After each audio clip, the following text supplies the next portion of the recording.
Radio Zero.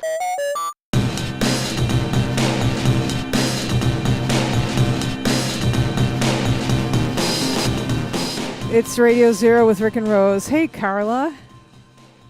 Carla's already, she's on the Radio Zero page. You got to turn down the volume on your laptop. Oh, God damn it. I'm I thought I did that. Delay. Yeah, sorry about that. Okay, there it is. Now I have to also turn off the closed captioning because otherwise that's going to be very, very disturbing. Okay. You can subscribe to the podcast on Apple, Google, go to radiozero.us, that other platform that has podcasts. We're live streaming on Facebook on the Radio Zero page and Poster Children page, on Twitch at PCJCUSA, and on the Poster Children YouTube channel.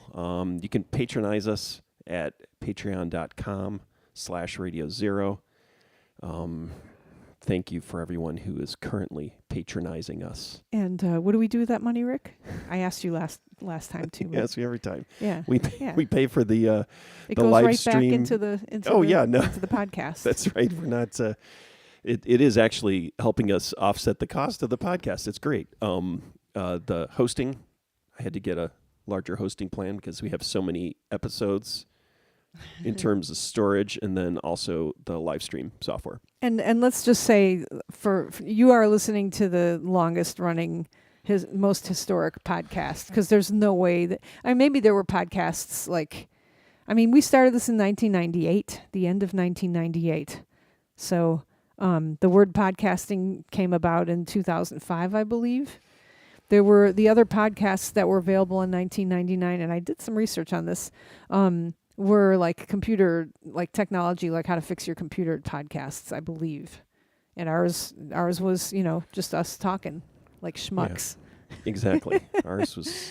And we started this podcast because, the conversations that we had in the van while we were on tour, just seemed so interesting to us. And with other, we'd always run into other bands on tour because we'd always either be opening for another band or other bands would be opening for us.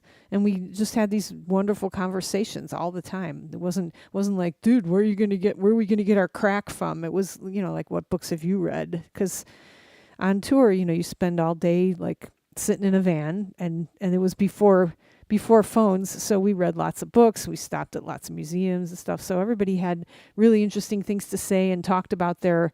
Are you still talking to Mary Smith about Wordle? Can you put your fucking phone down? Sorry, it's super important. Can you just tell her we're busy right now? I just... Hey, Jay Arch, saving up for Lamborghini. We're saving up for a Rivian.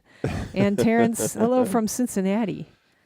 All right. Whoa, that internet, it's an amazing thing. Yeah.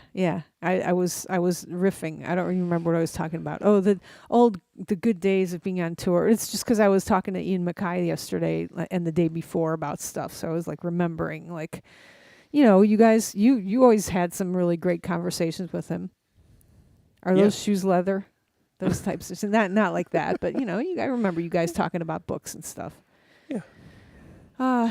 Anyway, okay. Yeah, so the big news that Wordle switched over to the New York Times last night. And Rick is doing tech support for them right now for anybody in the... What? So your colleague's wife? Or no, we were at dinner last night. Yeah, we were at dinner last night. Our friend Mary. And 3 out of the 4 people at the table, can you guess who wasn't the Wordle person? We're talking about Fuck Wordle. Wordle. and then I was like... We were talking about our scores, of course. No, Matthew doesn't do Wordle. Oh, he does. He doesn't. Oh, yeah, he doesn't care. True. He does it with the kids, right? He doesn't. He's not as serious about it. He thinks it's child's play. No, he's not a words gaming person. Right. Like me, I'm not either. I'm not going to game with words. I don't mince words. And I don't play games. But yeah, when I opened up Wordle to look at, I had gotten a 2. I finally got a 2. So that took forever. Was that from guessing? My brother got a 2 like 3 cheated. days into playing Wordle. He cheated. And then my mother last week was like, "Oh, I got a 2 on Wordle." I'm like, "Oh!" And then finally, me, the dunderhead, and the thick-headed. What dunderhead? What he means by dunderhead sheep. is he's much smarter than those two, so he doesn't understand.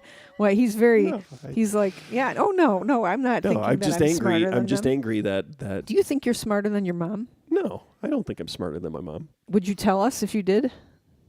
No. Well, I don't Yeah, think of that way, course and I not. also don't think of it until Because I don't our believe kids in. think they're smarter than us. Yeah, well, that's just. How do you have? That's the delusion of youth. Obviously, your mom did parenting right because you don't think you're smarter than her.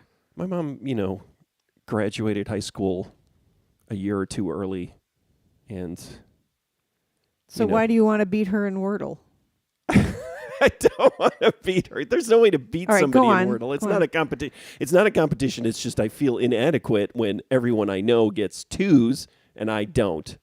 But then I got a 2, so I feel better about myself. It's that simple. It's nothing to do with competition This is why or I being don't- smarter. It has to do with whether or not I played it am- only once, Kim. Go I on, am go on. achieving And at hello, a- Dannon. at a higher level. But anyways, yeah, we were talking about Wordle last night, and I opened it up, and I was like, oh, it had changed. Like in the morning, I had done it Thursday morning, and it was still old Wordle, classic Wordle. And then last night, I opened it up. What was weird, though, is it opened up, switched over. I think it had my stats, but it wasn't filled in. And so last night, sorry, I'm putting you to sleep. No, I'm kidding. I'm sorry. No, 'cause I I'm gonna be redid. talking about board The worst thing is I think I got a better score, but I redid it, but I had already forgotten the word from the morning. And the same thing happened. I put in my first word, which is raise, and I got 3 letters in the right place. And in the morning, Thursday morning, it took me, I think I got a 5.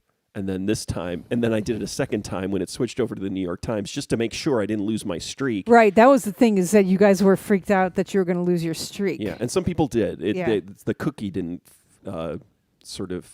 So the thing is, it's all cookie based, I believe. So if you clear the cache on your phone or What is browser, a cookie exactly, Rick? it's a An little internet packet cookie. little pack of information about that websites put in your. On your computer. Yeah, Yeah. that's how they can track you. It still took me. I think it took me 4. I only shaved 1 off, even though I'd already done it in the morning, and got 3 again because I used my same starting word in the right place. But so that was disappointing. You know, And okay. then, but then Mary was saying hers hasn't switched over, and she did Wordle this morning, and hers is still the old site, and it's the new word. So something's going on where it's not necessarily switching over. I was or at if like it's- you're a member of the New York Times, right? I Like am, you pay for them. But I don't know if my. She- Maybe I she do does. have. Maybe I'm. So usually I use the crossword app. Haven't done my crossword today.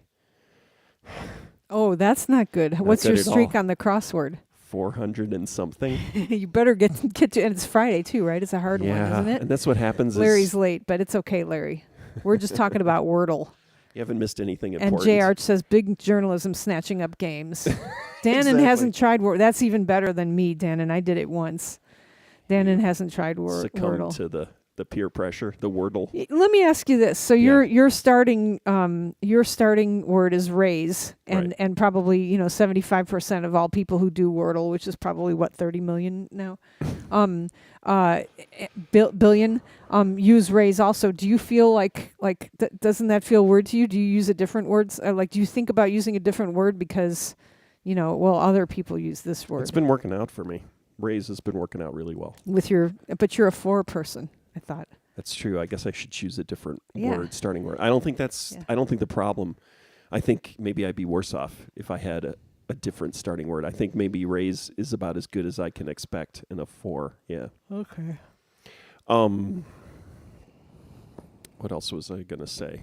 Yeah. No. But I'm kind of Well, jealous. so It's how like are you Wordle helping Classic. her with like? I'm not, I was going to say, you should clear the cache on Yeah. your phone, but I realized that if she does that, she's going to lose her streak. Oh, that's terrible. Yeah, You 'cause can't it's- clear the cache on your phone.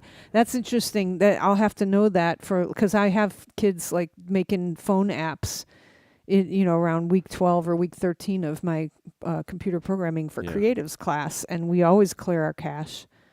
Yeah, actually, how do you do that on your mobile? I don't even know how You do that go on your to mobile settings browser. and you Yeah, go you to the can do it browser and then you just like on a advanced and then you can clear out one. You can like empty the cache for just one site. So there. Yeah, I got to make sure. Oh, JD is listening too. Hi, JD from Urbana. I got to make sure I do the puzzle sometime today. I will be devastated if it is kind of like, I know it's going to happen. You're going to break gonna my lose streak. your streak. Well, I have a streak on Duolingo that's like, I don't know, like 230 or it's in the 230 or 240s or something like that, and I finally ended up paying for Duolingo Plus. So now I have unlimited hearts, and it has changed my life. Because usually like now I'm like getting to like I'm learning Portuguese on Duolingo, right? And don't tell me you can't only learn Portuguese from Duolingo. You have to have other stuff. I have other stuff. But it's getting harder and harder. And Wordle has 3 million users. Thanks, Dannon. But yeah. So it's getting so hard. It's like if I chose like a harder module and I can't choose an easier module. So if I choose a hard module and I run out of hearts, then I'm going to lose my streak. So it's been a very different life in the past 2 days. And I didn't think it was going to be a big deal, but to not have to watch an ad is kind of cool. That was really cool. I was just I veered off. What was I gonna say? Damn it. Boy, that's a good question. Veered off. I'm doing research on another subject that we're going to talk about soon. What? Yeah, I don't know. Okay, what else? What's next on the list? Can I talk about my morning? Yeah, your morning. Both terms. Morning. MOURNING. So we, at the beginning of the pandemic 2 years ago, we procured rats. Graham wanted rats and wanted a pet. We've never had a pet. My plants are my pets. I don't want a pet because it dies, and I don't want to have. And also the other thing is I don't want to have like the pet is sick. And either you spend $5,000 or the pet's gonna die. I don't want to have that either. That's the one. That's the one thing. And then like a friend of ours, I always talk about this, right? A friend of ours had that question, like, you've got over the weekend to think about it. Either $5,000 or the pet dies, and then that person thought to themselves, and came the next at the end of the weekend, they told the vet, okay, I'm ready to let go, and the vet was like, oh well, for only a couple $100, this might prolong the life of your pet also. So I've never wanted a pet, but anyway, Graham, our child, wanted a pet, and I finally relinquished. I don't know where you were in all of this. I don't know if you wanted it or not. You're pretty good at like kind of. We don't know if Rick wanted a pet or not, but we're getting one, and we don't know if he's going to be mad. We don't know, like, it's always, we don't know if it's going to be a problem or not, or he's just. I knew it was going to be a problem. Yeah. What, to have rats? Yeah. Well, it wasn't a problem. They stayed in Graham's room, and we had cages, and so anyway, so they last for 2 years, and it's been 2 years. And 2 of them are sick now. One of them was sick like a couple of months ago, and the vet said, all right, well, here's what you can do. The vet, like we brought him to the vet, and it's a wonderful vet, and they like, oh, this is like pet talk. I always hate pet talk, like on a radio. But the vet said, for only $150 or whatever, he did a blood workup, and then he said, okay, drive to Peoria, which is an hour away, more than an hour away, and pick up this special medicine, some antibiotics for him, give it to him, and give him shots 3 times a day, 2 sides, one on the left side, one on the right side. Give him 6 shots a day, and we'll see what happens. And I don't expect him, and then he's like, you can bring him to U of I and get blood work done for but that's going to cost you like $500, and then they may still say that the rat's going to die, and the rat's going to die anyway. So we opted to not do that. So for only $150 or so, we got the meds, and then I started like shooting them with lactated ringers solution, right? And he said that it probably won't last till the end of like the month, and I can't remember if that was December or January. somebody we can look back in the archives Is and it- find yeah, out. yeah, I feel like because- it's been longer. It's been because the rats were sick during Christmas, and that's one of the, I was like, oh, thank God we're not going to go up to Christmas, because what are we going to do with the rats? We were going to bring the rats with us, right? So we could give them the shots. Remember that? So that was So frickin' Christmas. I feel like we were talking about that for Thanksgiving. Anyway, so the rat lasted until today. So and over the past, I don't know, more than a month probably, I've been so I wake up at 5 a.m, go into poor Graham's room, turn on the light, give a rat a shot, 2 shots, and actually the other one got sick, so I was doing this with 2 of them now, giving 2 rats shots. Then I would take them downstairs and I would hand feed them for a couple hours. Then I would put them back. I would wash myself up. Then I'd go to school, go to work, whatever. And then around 2 or 3 it was the next shooting. So I would do that. I would come home for that, and I'd do shoot. And I hated giving them shots because they would yelp in pain. It was just terrible. And then at night, around 10 o'clock, when poor Graham is trying to go to sleep, I would have to go into his room and take the rats out again. And sometimes he had like a visitor over, and I'd have to be like, oh, excuse me, guys, I have to come in. And I'd be Rat Patrol. Rat Patrol. Rat Patrol. Oh, we got to play that. Naked Reagan Or will Rat Patrol from Fort Bragg. that too. But so it got to be like for the past couple of past month, or maybe more than that. Yeah. So at like 3 times a day, I would spend 2 hours like taking care of these poor little baby rats. And one of them was kind of starting to get really sedentary, and the thing is, when you pick them up and they would make the rat purring sound and stuff. And so so finally this morning we decided to call the vet and bring him over, and the vet, looked at him and said, oh, it's, if you're, it's, they're in bad shape. And he said that back, 3 months ago. He said it's time, but we kept him alive. And he's like, you should be very proud of how you kept him alive and stuff like that. So I'm over that now, but I've been crying for like months. I would hold the rat and I'd cry and stuff, and then I'd be mad that I was crying, because Sarah says she just saw the rat post. She's so sorry, and I'm trying to figure out why I'm crying, and yeah, it's the death of a pet, or a pet is sick, but I'm really as a Buddhist, I'm trying to really delve into those feelings, why am I crying? And Graham's like, because you're sad because your pet died or is dying and stuff. But what, so I have done more than probably a lot of people would do. And I'm talking to colleagues at school, and they're like, yeah, we have rats in our backyard. We kill them. We don't want rats in our backyard. That's a different relationship. Yeah. But so I'm like going, because, when you're sad and then somebody says, no offense, Sarah, somebody says, oh, I'm so sorry, and then you're like, like when I had cancer too, like when I saw our advisor, when I saw Jody, and she was like, I have cancer, and she started crying, how you say something that's going to be like a sad thing, and then all of a sudden you start crying and you can't help it. Mm-hmm. So the thing, yeah, when you nurse, you bond harder with it, Sarah. I don't think so. I think I was just bonded totally. Maybe there was a little bit of that. I'll agree with that. But, so I was really so my vet is also a Taekwondo instructor like me from the same school. So me and him go way back, and he's wonderful, right? I love him. He's fantastic vet. But, I didn't want to cry in front of him, because martial artists, we're not going to cry. We've been through to become an instructor in the HMD program, in Savoy, in Champaign, Illinois.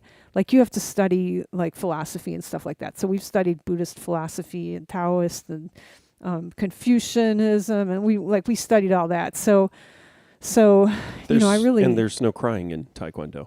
There's no. There actually, our teacher said his nickname was Crying Boy.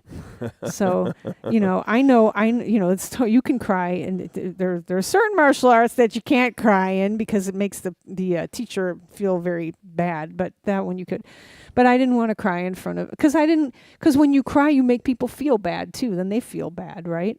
Well, So I knew that they feel for you. It's Dr. Bleem, yeah, and I knew he'd feel for us and everything, but I really didn't want to, because I'm like, here I'm like in my 50s. I don't want to be like, I'm so sad. I didn't want to be crying, and you're not in.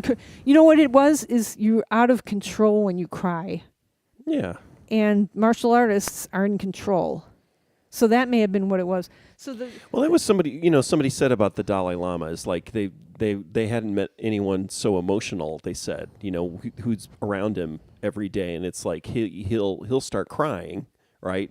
But then 5 minutes later he'll be laughing, and he's just like, it's not that he's suppressing.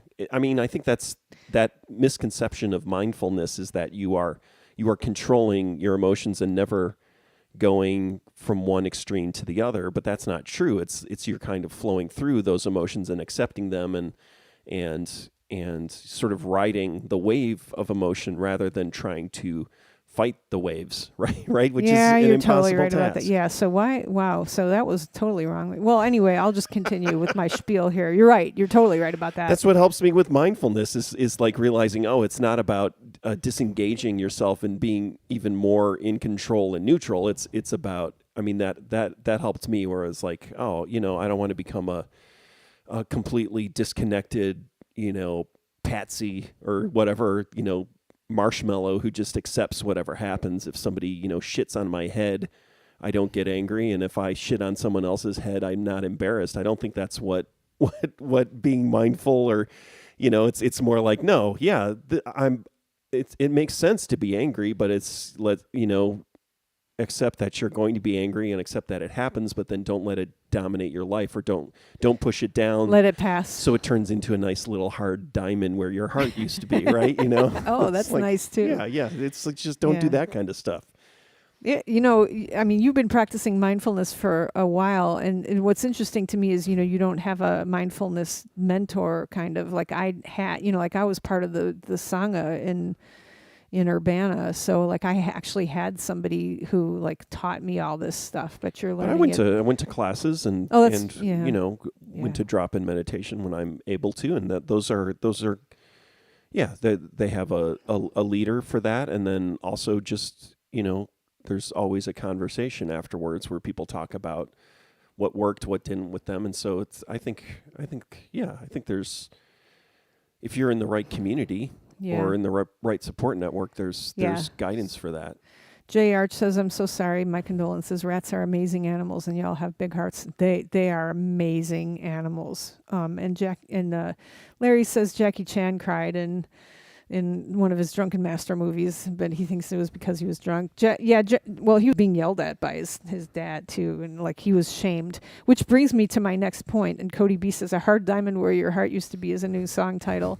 That was. I do have beautiful. to remember that we're doing Salaryman again, and Hard diamond where your heart. I had forgotten the best part of Salaryman is song titles, because like with poster children, like a lot of times you're gonna have words. So we used to have song titles because the words came afterwards, and we'd have crazy pointed stick or something like that. We'd have to have a name for the song because I didn't have lyrics yet. But then at some point it became really irritating because like you'd have a new person in the band and then they could not remember what pointed stick was, for instance, because it had nothing to do with with the music or the lyrics. Right. And so one of the best parts of Salaryman is song titles. Yeah. Thanks, Larry. Also, condolences for the loss of pet. So what I noticed, so another thing that I learned, in like from my Buddhism teacher, who was also a psychiatrist, or psychologist. Psychologist. No, I can't remember. Which is it? Psychologist. No, I think she was a psychiatrist. She was nuts. I remember at career day, I always talk about this career day where, all the career people that came to the high school were in classrooms, and then the person who was musician, for career day was in the high school auditorium. But I went to see the psychiatrist or psychologist's career day talk, and they told a joke. It's like, what's the difference between a psychiatrist and a psychologist? And then she said, $100,000 a year or something. Nobody laughed. I'm sure I it was kind of laughed. high school. Yeah, but it was just like, Jesus huh? Christ. What? It's the most thankless job is to be a career day person with a career that a lot of people will probably have, right? More likely to be a psychiatrist or a psychologist or a social worker of some sort, right? Than a musician? A therapist, than to be, a rock star at the time. Or, anyways. Which is what you turned out to be. That's right. But a rock star. But so what I learned from her was like one of the meditations that you can do is like when you have sad thoughts or when you have angry thoughts and stuff, you label them and you can like kind of detect like what Danny's stopping in and saying hello Danny. I think I'm. Yeah. Anyway, so I was trying to figure out why I was crying in that way. I was like, what is this crying composed of? And it occurred to me that I felt shame. Like shame came part of, and then I told Graham that because I was like, oh my God, I feel shame. I was so excited about it. And Graham was like, well, you shouldn't feel shame. I don't like, he's like, he keeps telling me I need to go see a psychiatrist. But I was like, oh, shame. Wow. And then I'm like, no, I'm not saying that I should feel shame and that it's valid. And he's like, well, you shouldn't invalidate your feelings. And oh God, no, I'm just like, wow. So why would one feel shame? And, I actually don't understand that. Yeah, I but it felt was shame when I cried in a situation where I felt like I was making someone else uncomfortable. Well, okay, so I felt shame. Like I got the call about my dad being like, it's like, oh, I think you need to come back home. He hadn't passed away yet, but it was like, and I was like, okay. And I sat there for a minute, and then I walked into my boss's office to tell her, oh, I think I'm going to have to go home again because of my dad. And I walked in, and I started talking, and I started crying, and I was just like, shit, that was not what I expected to happen. And it was because I didn't even think. It's kind of what you were talking about, but to me, it wasn't the shame of it. It was like I hadn't processed it emotionally, and until I said it out loud to someone, and unfortunately, it's like, oh, I better tell my boss that I'm going to have to leave today and be out for a week or something. And I just walked in to do that, and at no point did I think to myself, maybe you should, talk to someone first. Or sit in your office and cry. But I don't think I was. I think I was just sitting in my office and like, okay, I got to figure out what to do. Yeah. And then the crying when you tell somebody. Yeah. And then it was shame. That was when the shame happened. It was just like, oh shit, this is not what I want to do to someone I work with, right? It's like this is not the kind of thing that you want. Yeah. You feel especially right. when you feel like you're a person who's not a pain in the ass, and it's just like, This is totally all right. So that's the cancer thing, like, because I think I probably cried. I remember Jody saying I have cancer. She wasn't crying before, like I know she probably had before, but then when you say it, when you tell somebody, then you start crying again. Yeah. So this was a different kind of shame, though. This was a shame that my pets were going to have to die. Like you feel like I didn't take enough care of them, and I know I took care of them, but somewhere it's still hard. Yeah. It's somewhere deep inside. Like it's not that I have any doubt that I took care of them. Right. I am just something of mine is bad. Yeah, your responsibility. You felt responsible, and you felt like. Yeah. I think that's a normal reaction. Yeah. But it was really neat, like to like come through, like kind of get through that and think, wow, look at this shame. And so, what my Buddhist instructor would say is, once you label it, you let it go and stuff like that. But what was I going to say? Once you label it. Like it's instructive to know where it came. Oh, and then that's what it is. Once you label it, then you think to yourself, "Wow, what a crazy brain a human being has. What a crazy thing our brain does to feel shame about something like this." Danny says that he sat in the hospice with John Stab up to the end and never cried until he had to talk to somebody about it. Yeah. Yeah. So isn't that weird? Like the crying thing. So here's the thing, is to me it makes sense. You're losing someone. So this is what I keep remembering, and I think about it. And so the last time I really, really cried, I don't know if I even told you about this. It was 2 years ago. It was in March. It was about a week or two before the shutdown. And I was in the parking lot of CVS, and I was going to get hand wipes, because we were still in the classroom and everything like that. But it was like, I think I need to get, wipes. So if I'm, tapping on someone's computer and all that kind You're of saying stuff. March. I remember when you went. Yeah. Yeah. And I was listening to, it makes no sense at all. I was listening to Marquee Moon by Television. And at the end of the song, or as the song, well, I don't want to go off on a tangent, but I like on vinyl it fades out. But the ending of it, I just started crying uncontrollably. And I still don't understand actually why that happened.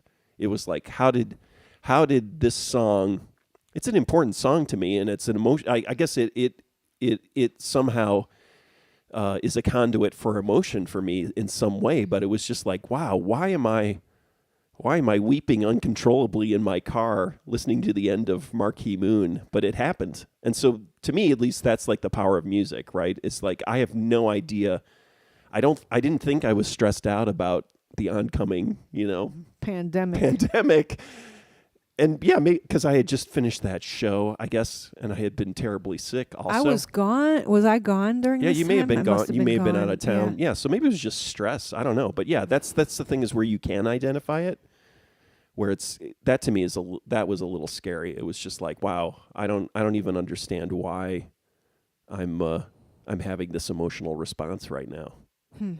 Wow. Because nobody had died. Like, if somebody had died, it would make perfect sense. But it wasn't. I can't, and I just can't remember what was actually happening that day. That just totally took me out. Well, we often talk about the beginning of the pandemic, and how sick we were, like a couple of months before that. But Cody B says he's wept in his car to a song for no apparent reason as well. Yeah, it's beautiful. Yeah, it really makes me feel good about the power of music, right, and how important it can be. Yeah. I'm trying. Well, anyway, so when we brought the rats to the doctor, and Graham made the call. Graham called the doctor. He said, I'll do this, I'll take this on. And while we were talking, he put his hand on me, to comfort me. What a good kid. Yeah, no, he both, knows. Yeah. He's really, for as much of a pain in the ass he is, he's a great kid. Good heart. But so we were there, and then the doctor explained that I don't know if you want to hear the process. I would have wanted to hear the process. I don't think I do. There were injections, and we held them, and they fell asleep in our hands and whatever, and they people cried. Larry is saying people cried during certain songs.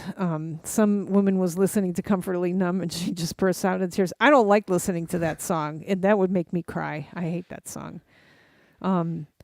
So we sat there for a while, and then we, trying to decide what to do with them, and, decided to have them cremated and stuff. So Which two rats? Which two? So it was, Dallin Squeaks, Mm-hmm. who was, what a gentleman he was. Like, you would pick him up. These rats, I don't know if you, we read about how to take care of rats and stuff. So rats have got to be bought in twos or threes, because they will get depressed if they're single. Like, you can't have a single rat. They're so intelligent that they get depressed. Graham read that, when they're older and stuff, it's okay when they're much older, they'll be okay and stuff. But when they're young, they need friends. And so we also, one of my earliest memories of them is putting yogurt on my fingers. And we have like unflavored yogurt that I make. And you let them lick it off your fingers, and that kind of hand trains them and stuff like that. But these rats never, ever, ever bit me. They never bit anybody. They'll lick the hell out of you, though. They love licking you. They'll snuggle on you. They were very active. So Dallin, when I would pick up Dallin, he had a sort of a brown sugar head, and he would always give me a preen. He would how they go, they vibrate their heads and stuff. I'd pick him up, and he'd always preen me right here on my heart. And then Nico was kind of a pudge. He was always a big pudgy rat. He ate anything and stuff. So it was Dallin and Nico. So who's left was the tiniest rat. Oh. Winston, who's now like a giant. He's like He's chonk. now that he's able to get the food. Yeah, he's total chonk, man. Yeah. And he's so different than the like he's like he's it's like a different species of animal. Huh. And so also, like the last, not to belabor the point or anything like that, but I've also been thinking like I'm not like an animal person. I'm not like a pet person because I worry, what these animals are existing just for my pleasure. That seems very egotistical and slavey of me, like why should I own these animals? And because they give you, and I understand now that it's reciprocal, and I give them pleasure too, and we've been giving them a wonderful life and stuff. But I, for the past months, like holding them, and they just sit there and they kind of snuggle and they purr and stuff. And the healthy one doesn't want to sit on you for too long. Like he'll sit on the back of your neck and stuff. He wants you to go walking around and stuff. But these ones will just sit and cuddle, and and I was like, oh, they love cuddling with me. And it's not that they're sick. Mm. They're sick and they're in pain. Maybe they're not in, he said they're not in pain. But like they're sick. And so you're comforting them. Yeah. So that's like an ego thing. Like, oh, I'm comforting them. I'm a goddess, like, I don't know. Well, yeah, I mean, that's a feeling like you're taking care of someone or something. That's an important So emotional. all these plants that are around us right now, when they start dying, I can just chop off a branch and stick it in water, and then I have a new plant. Yeah. So, hi Tim, he's in Switzerland, Marin, Switzerland. Okay, I'm done talking about and now I'm just like, I'm kind of like, so this is the time when I would have to be freaking out, like, oh my God, when am I going to do the rats? When am I going to give them, shoot them up, and when am I going to feed them and stuff? Is it going to be 2:00, or can I wait till 4:00? What, if I wait till 4:00, that means that it's later, that tonight I'm going to have to stay up till 12, and I'm not going to have that anymore. And the other thing was that, like, like Dow is like, hey, can we watch Boba Fett? And I'm like, no, I have to shoot the rats. For the past 2 days, it's just been rats, or 2 months. I haven't paid any attention to the family or anything. Like, so it's going to be a new life now. So like these ending, like I was thinking about like when we quit our jobs. Remember a long time ago when we quit our jobs to go on tour forever, in a day, and like just feeling that like. I was like, I'm quitting. Here's my resignation letter, and I felt like this giant, like lifting off of my shoulders and stuff. So I'm expecting, to feel that at some point. But right now have a headache from crying so much. Yeah, it's understandable. Tim Bowers would like to know any reason that Salaryman has a Facebook page. A new release show? Oh yeah, definitely. There's not an event yet for the Salaryman show, but we'll be playing with The Most Distant Object, which features members of Dianoga and C-Clamp. We'll be playing in Chicago on April 2nd. Ooh, that's my dad's birthday. Yeah. And there may be other Salaryman shows. And yeah, we've started recording mainly because first off, yeah, Salaryman. With Howie. Yeah, yes. So Howie's the drummer Howie in never Salaryman. quit Salaryman, so he quit Poster Children, right? But not Salary. Forgot to quit Salaryman, so. And we are recording stuff mainly because we rehearsed one time and then came up with a bunch of stuff, but I wasn't taping it. In the old days, Jim would at least do stereo recordings, and he wasn't doing that, and so we didn't have any idea of what we had written the first time we practiced together. So this last time we practiced together, we recorded it. So we have some new songs. We'll see what happens.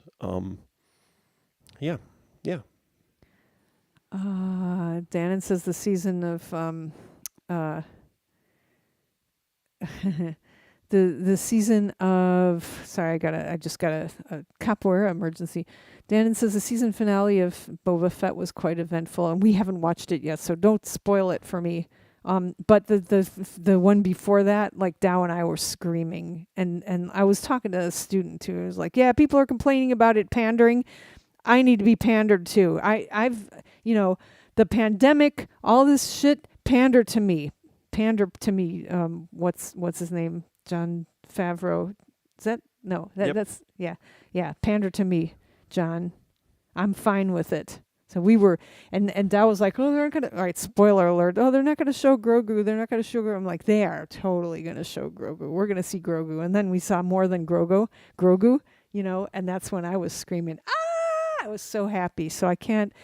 I saw somebody wrote pew pew pew about the ending though, so I'm sure it's whatever. Kim Jameson says, come back to Tucson. Great show last time. Oh, we had such a good time in Tucson. Oh, it was so beautiful. I love Tucson. Tim Bowers is yelling Howie, and also didn't he do BMG for a time?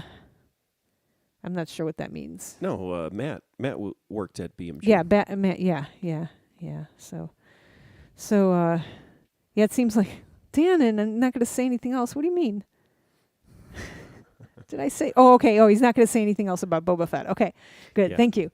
Oh man, I'm enjoying me and the younger one. Blue Man Group.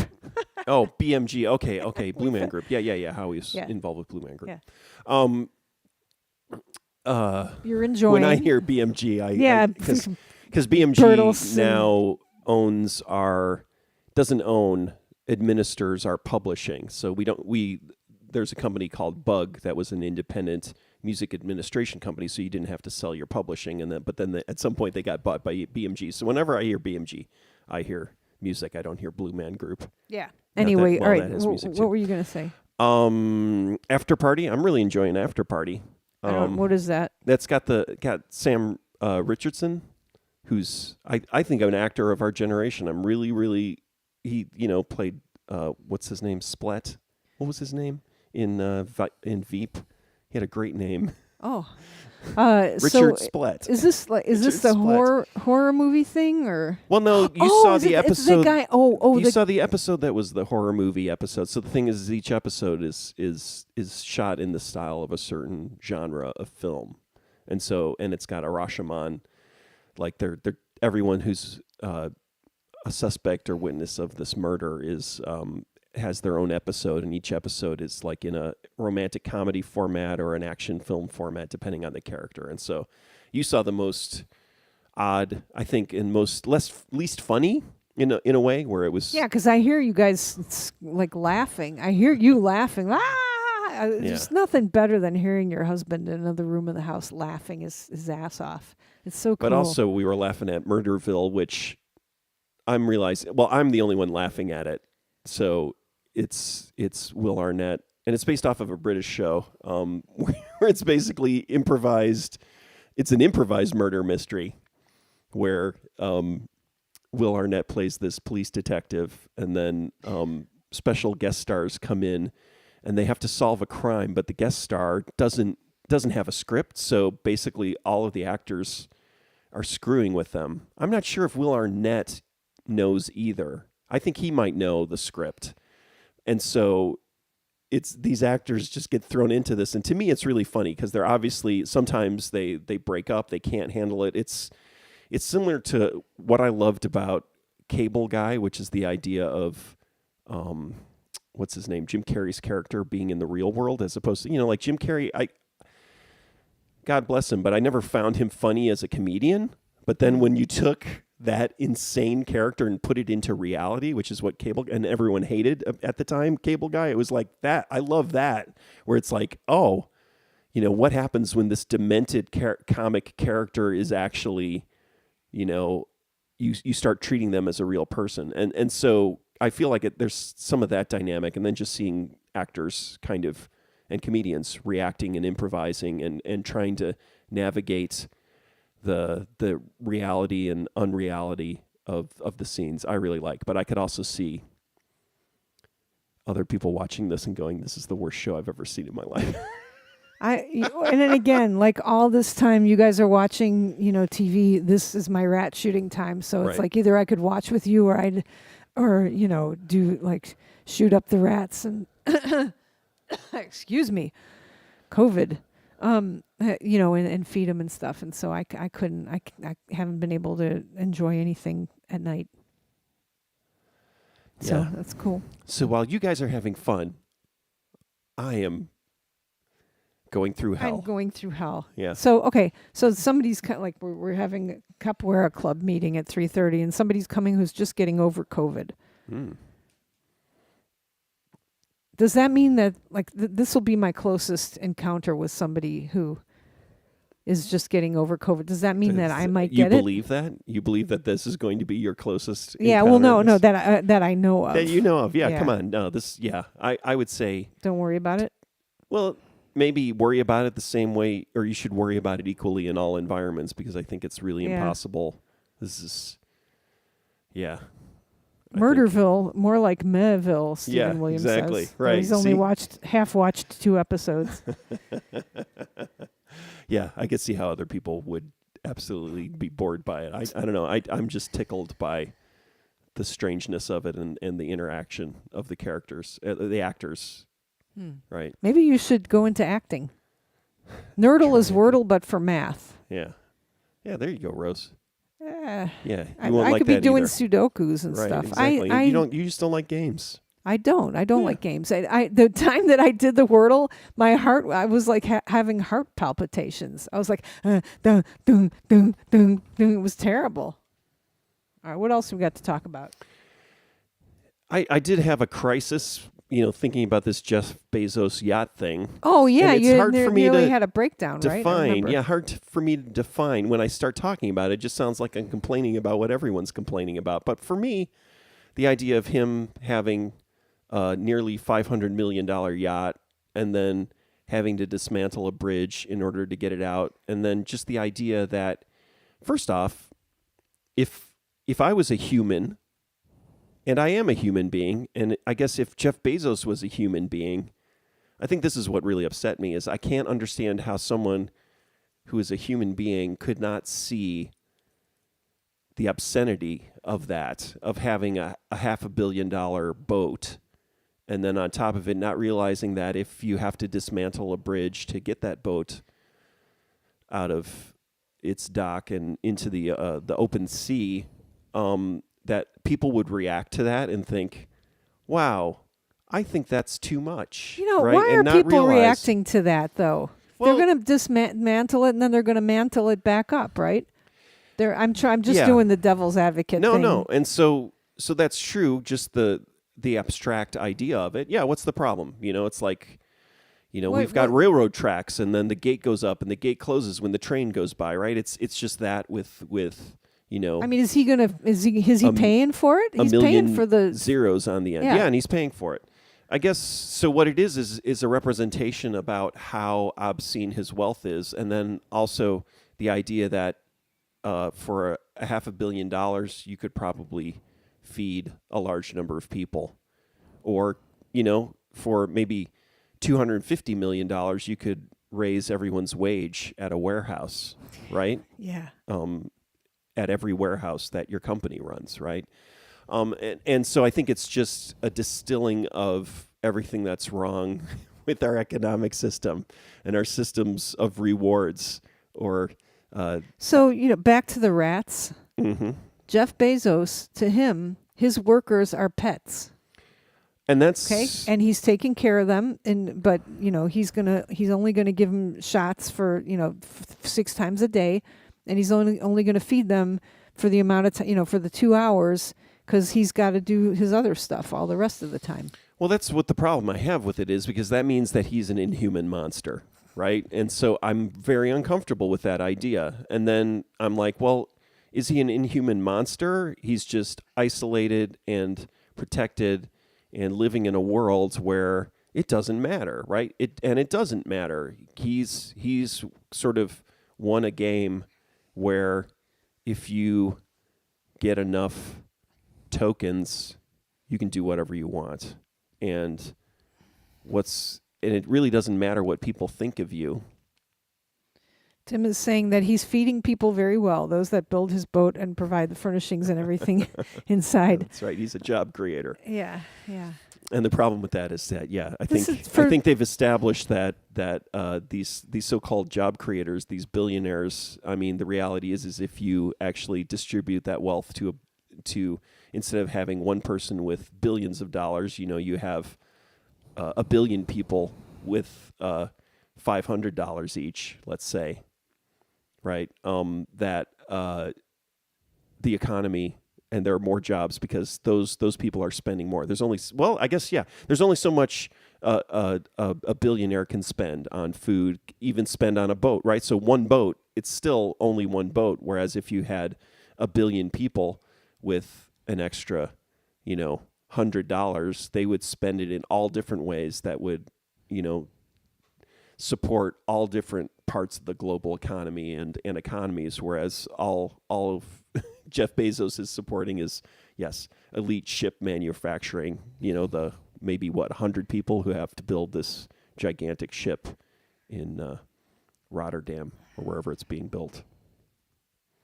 I think that these people, back to Buddhism again, the more you have, the more you're worried about losing things. And so these people who have this much their lives must be so full of pain. They must be. And I hate that. I mean, that was that idea of like Donald Trump, at least, it's the Citizen Kane idea that these people are suffering, right? That these people live empty lives, right? And I don't think that's necessarily true. I mean, I think that's what you say to yourself to kind of just deal with this problem, which is like, and also what they, I think it's kind of being an apologist for this obscenity, which is that, at least they know that they've sold their souls to Satan, and they go to bed each night, pining for their sled they had when they were a child, and I don't think that's true. I don't believe that. I mean, and so the ones who do, are guiltily, expending their wealth to help the world because they've realized maybe, or they all of a sudden have a crisis point where they realize, oh shit, yeah. The other thing is that people don't have a very good, not every, how I talk about like people like having like a certain circle, like everybody's generous, right? Some people are only generous with themselves. Other people are like really generous with their families and stuff. And like people don't have a good, like for some people, like this is my family, this is my team, and everybody else is the other. Yeah. And fuck them. They're going to come and try to get stuff from me, and like that. So you have for you, everybody on the earth is part of your family, right? Or at least for Right. me, everybody, for both of us, everybody on earth, every human being, every living creature is part of our family. That's why you don't eat meat, and that's why you don't eat wear leather and stuff like that, right? So like I wouldn't wear the skin of my ancestors, right? right? Yeah, So for you, every life is precious, and for other people, their pets are precious and stuff, but they're like the chickens are not precious and the cows are not precious. And I believe in the sanctity of all life, but criminals should be killed, and you know what I mean. No, I know, I understand. So for some people, like a worker in my Amazon warehouse is like that chair, except that chair is nice and sits and is quietly sitting in my house, and looks cool. Whereas this other person I can't control. On top of it, though, if so that's the problem. I think is the broken math where it's like if these people are models for success, right? I don't think they're modeling proper behavior. If you're floating around in a $500 million boat, again, while people are dying and starving, it's just kind of like how, and so. When you walk on the ground, do you make sure you don't kill any ants? I know. I mean, I guess there's a line, though. There's got to be a line, and I think a $500 million boat is definitely on the wrong side of the line, or the gray area. There's gray area in all of this. Yeah, I mean, right? there must be, our little poor person minds or rich white privileged professors' minds can't grasp what a billionaire businessman like Jeff Bezos deals with every day. Yeah, and we're in a position of luxury to complain about it, but we still have a roof over our head and food on our table every day. And we So, order stuff from Amazon all we the have time. We have. So we it's have us. We're financing this bridge being taken down. Hopefully they put it back in better shape. All right. Yeah, I can finish up. I think those are all of the major events of the week. Did you get over like your so you were feeling sad that a fellow human being could be so unskillful. Yeah. Yeah. I think it would be obvious. Like, didn't he understand like how it's going to look, and then he doesn't care or doesn't know? But again, we got the neighbor down the street who like took out a hundreds of year old tree because he wanted to put a driveway there, right? And killed the tree and stuff, and then everybody was up in arms. Allegedly, about that too. secretly murdered a tree in order to get a circular driveway. After murdering other trees by accident, and then apologized for it, and then tried to ask His permission land. the second time. It's his land, man. Yeah, not the Parkway. Parkway's not your land. Right. Yeah. Well, okay. You're nice to talk to you. Yeah. I think Good to we're in see the you. midst of searches, right? Faculty searches. Yeah. So it's very, very exciting. We're gonna have new colleagues pretty soon. Yeah, it's very exciting. Yeah. All right. All right. Have a good couple of weeks, everyone. Thank you. Thanks for listening. Oh, wrong fader. Dun, dun, dun, dun, dun, dun.